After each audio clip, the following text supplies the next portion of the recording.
ay rated SPG. Striktong patnubay at gabay ng magulang ang kailangan. Maaaring may masiselang tema, lengguwahe, karahasan, sexual, horror o droga na hindi angkop sa mga bata.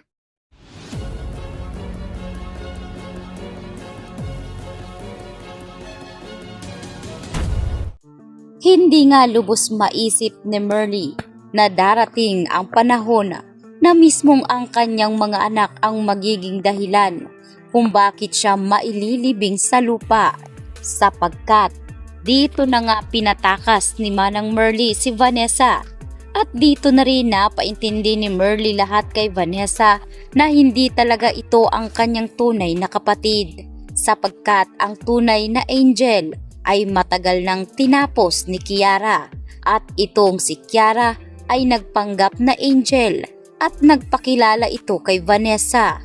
Umabot pa sa punto na nagkaroon nga ng match ang DNA test nitong si Vanessa at Angel noon na kasalukuyang nagpapakilala bilang kapatid ni Vanessa. Kaya sa pagkakataong ito ay nahantong na sa madilim na desisyon ang gagawin nitong si Angel, sapagkat matapos niyang bugbugin ang kanyang ina, tinali niya ito at naghukay si Angel para doon na ibaon itong si Merly.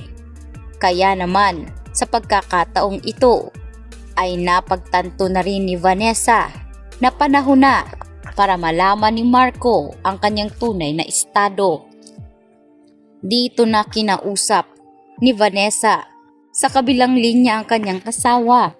Nagpaliwanag itong mabuti at dito rin sinabi ni Lorraine kay Marco na kinakailangan umanong magtiwala nito sa kanyang asawang si Vanessa dahil nalalagay sa bingit ng kamatayan ang bawat isa sa kanila dahil sa pagbabalat kayo na nagpapanggap na Angel na kapatid nitong si Vanessa. Sinabi ngayon nitong si Lorraine na ang Angel na nakatira sa kanilang pamamahay ngayon ay hindi umano kapatid ni Vanessa. Ninakaw lang daw umano nito ang pagkatao ng tunay na kapatid ni Vanessa. Kaya dito na ngayon makikipagtulungan si Marco kay Vanessa. Sinabi nitong si Vanessa na huwag umanong magpahalata si Marco at kinakailangan umano nilang imbestigahan ang pagkatao nitong si Angel.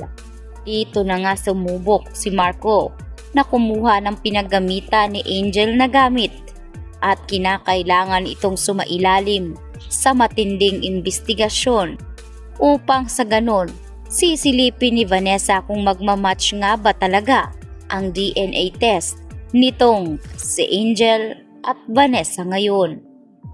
Ngunit bantay sarado si Angel sa bawat kilos ni Marco at humantong ito na halos sinusundan niya na ang bawat kilos at lakad ni Marco.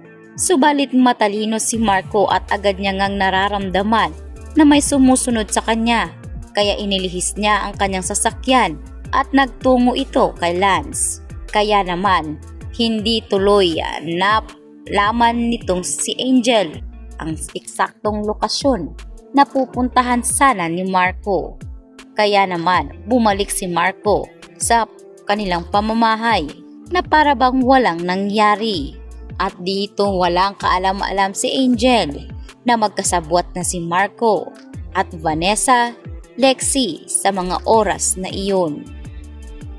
Habang ito si Madam Sylvia wala pa rin kamalay-malay at talagang sarado pa rin ang kanyang isipan sa mga nangyayari sa paligid. Naniniwala itong si Madam Sylvia na mabuting tao talaga si Angel at masamang tao pa rin itong si Vanessa. Hanggang ngayon ay pilit pa rin pinaghahanap ng mga kapulisan si Vanessa at dito na nga ngayon sumubok itong si Angel na paslangin si Madam Sylvia. At dahil maliksikong kumilos itong si Lexi ay hindi nga magawa-gawa nitong si Angel ang kanyang masasamang balak. Nais talaga nitong si Angel na dumikit kay Vanessa hanggang hukay at hindi umano siya papayag na hanggang si Vanessa ay iiwan din siya tulad ng ginawa ng kanyang inang si Manang Merly at ng kanyang kapatid na si Angel. Kaya sa pagkakataong ito ay susubok muli itong si Angel na makipagkaibigan sa mga tao sa loob ng pamamahay ng mga panganiban. Hanggang ngayon ay hindi pa rin mahagilap si Vanessa dahil tinatago na ito ni Lorraine. Hindi umano magpapahuli si Vanessa dahil kinakailangan umano ng masusing investigasyon at dito niya dapat ipakukulong si Angel dahil hindi rin nahinto ang pag-imbestiga sa ama ni Marco na itong si Carlito at ang anak nga nitong si Luigi Panganiban. Kaya naman yan ang ating pakakatutukan dahil marami pa ang mga pwedeng mabunyag na lihim tungkol dito kay Angel.